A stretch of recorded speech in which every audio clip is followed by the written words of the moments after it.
Summer டைம்ல நம்ம எப்பவுமே டிஸ்போசபிள் டயப்பர்ஸ் குழந்தைங்களுக்கு போட்டு விடவே முடியாது. ஏன்னா, அது ரொம்ப டிஸ்கம்ஃபர்ட்டா இருக்கும் அவங்களுக்கு.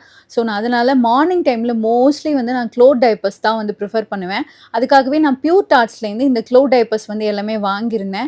இது குவாலிட்டி வைஸ் சூப்பரா இருக்கும். ஹார்ம்ஃபுல் கெமிக்கல்ஸ் எதுவுமே யூஸ் பண்ணாதனால, பேபீஸோட சென்சிட்டிவ் ஸ்கின்னுக்கு இது ரொம்ப சேஃபு. அண்ட் இத இன்சர்ட் பண்றதும் ரொம்ப ரொம்ப ஈஸி தான்.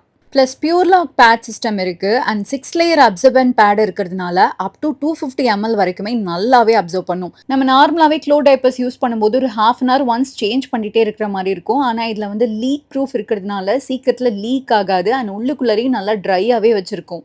இந்த க்ளோ டயப்பர்ஸ் 3 மந்த்ஸ் பேபிலேருந்து 3 இயர்ஸ் வரைக்குமே யூஸ் பண்ணலாம். ஏன்னா, இதில அட்ஜஸ்டபிள் பட்டன்ஸ் இருக்கு. க்ளோ டயப்பர்ஸ்ல இருக்கிற ஒரு பெரிய பயமே, அவங்க போயிட்டாங்க அப்டின்னா, அத வாஷ் பண்றது ரொம்ப கஷ்டமா இருக்கும். ஸோ, அதுக்காகவே தான் இந்த பியூர் டாட்ஸ்லேருந்து இந்த லைனர்ஸ் வாங்கியிருந்தேன். இதில பேபீஸ் போனா கூட நம்ம ஈஸியா அந்த லைனர மட்டும் எடுத்து தூக்கி போட்டுற முடியும். நீங்க ஒரு நல்ல க்ளோத் டயப்பர் தேடிட்டு இருக்கீங்கன்னா, இது ஒரு பெஸ்ட் ஆப்ஷன். இந்த டயப்பரோட லிங்க் வேணும்னா என்ன ஃபாலோ பண்ணிட்டு லிங்க்ன்னு கமெண்ட் பண்ணுங்க. உங்க டிஎம்க்கு சென்ட் பண்ணிடுறேன். பாய்.